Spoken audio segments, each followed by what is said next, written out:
Ben McKee, Rob Lewis here with your full court press following Tennessee's 73-64 win over Vanderbilt. Rob, a tale of two halves. Thought Tennessee played really well in the first half, aside from leaving Vanderbilt open for some wide open threes, and it made the score look a little closer than maybe it was. But then that translated over to the second half, and Vanderbilt could not miss from three. Yeah, really lackadaisical start for Tennessee to the second half. And I don't want to be negative. I mean, when they won by 9, they ran their SEC winning streak to 7 games, but really made it hard for themselves. They're up by 12, 44-32 at the half. And then they score 8 points in the first 8.5 minutes of the second half. Vandy gets all the way back within 1. But give Tennessee credit. Scottie Pippen Jr. cut it to a 1-point game with 11.5 minutes left. Tennessee held Vandy without a field goal for the next 5 minutes and change.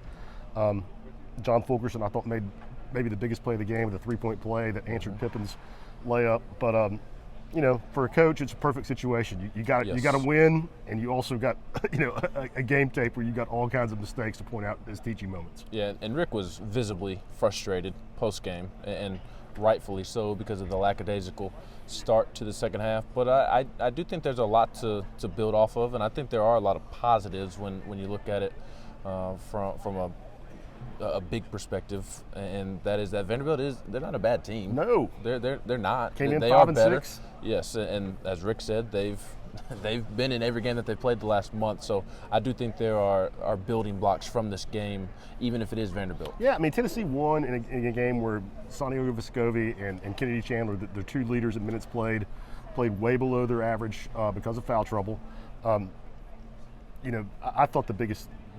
You had to kind of go through the box score to find it, but Tennessee crushed Vanderbilt on the boards, 41-31, and Tennessee had 15 offensive rebounds that they turned into 17 second chance points. Vandy had 3 second chance points.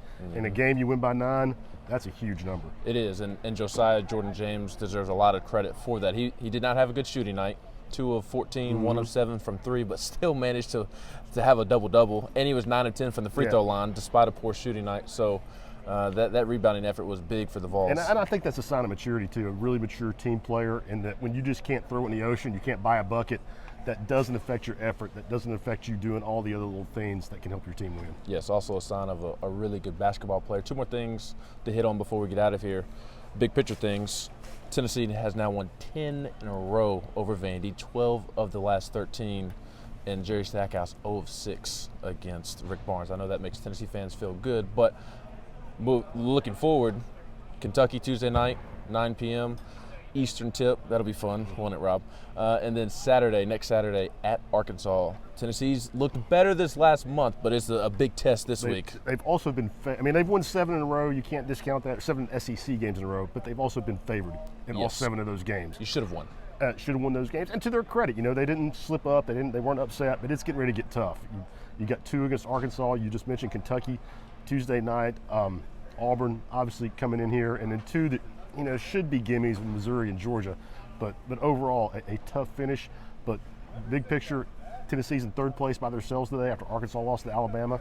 If they can take care of business against Kentucky Tuesday night, they're tied with the Wildcats for 2nd place in the SEC. Which, second place is big this year because you don't want to play Auburn until Sunday. Yes, and maybe I'm being too positive, but with Auburn losing to Arkansas, Auburn coming a week from next Saturday, if Vols could win these 2 this week and somehow pull off a miracle and upset Auburn next Saturday, maybe you're competing for the SEC crown as a whole out of nowhere. And if you get those 2 wins, and those are big ifs. Yes. I kind of like Tennessee's chances against Kentucky.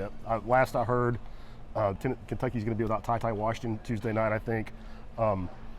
They've had a horrible time with Auburn the past few years. But if you do get those, you could play yourself in a conversation for a 2 seed.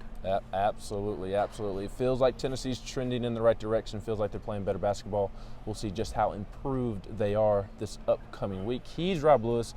I'm Ben McKee. Tennessee takes care of Vanderbilt once again here at Thompson-Boling Arena.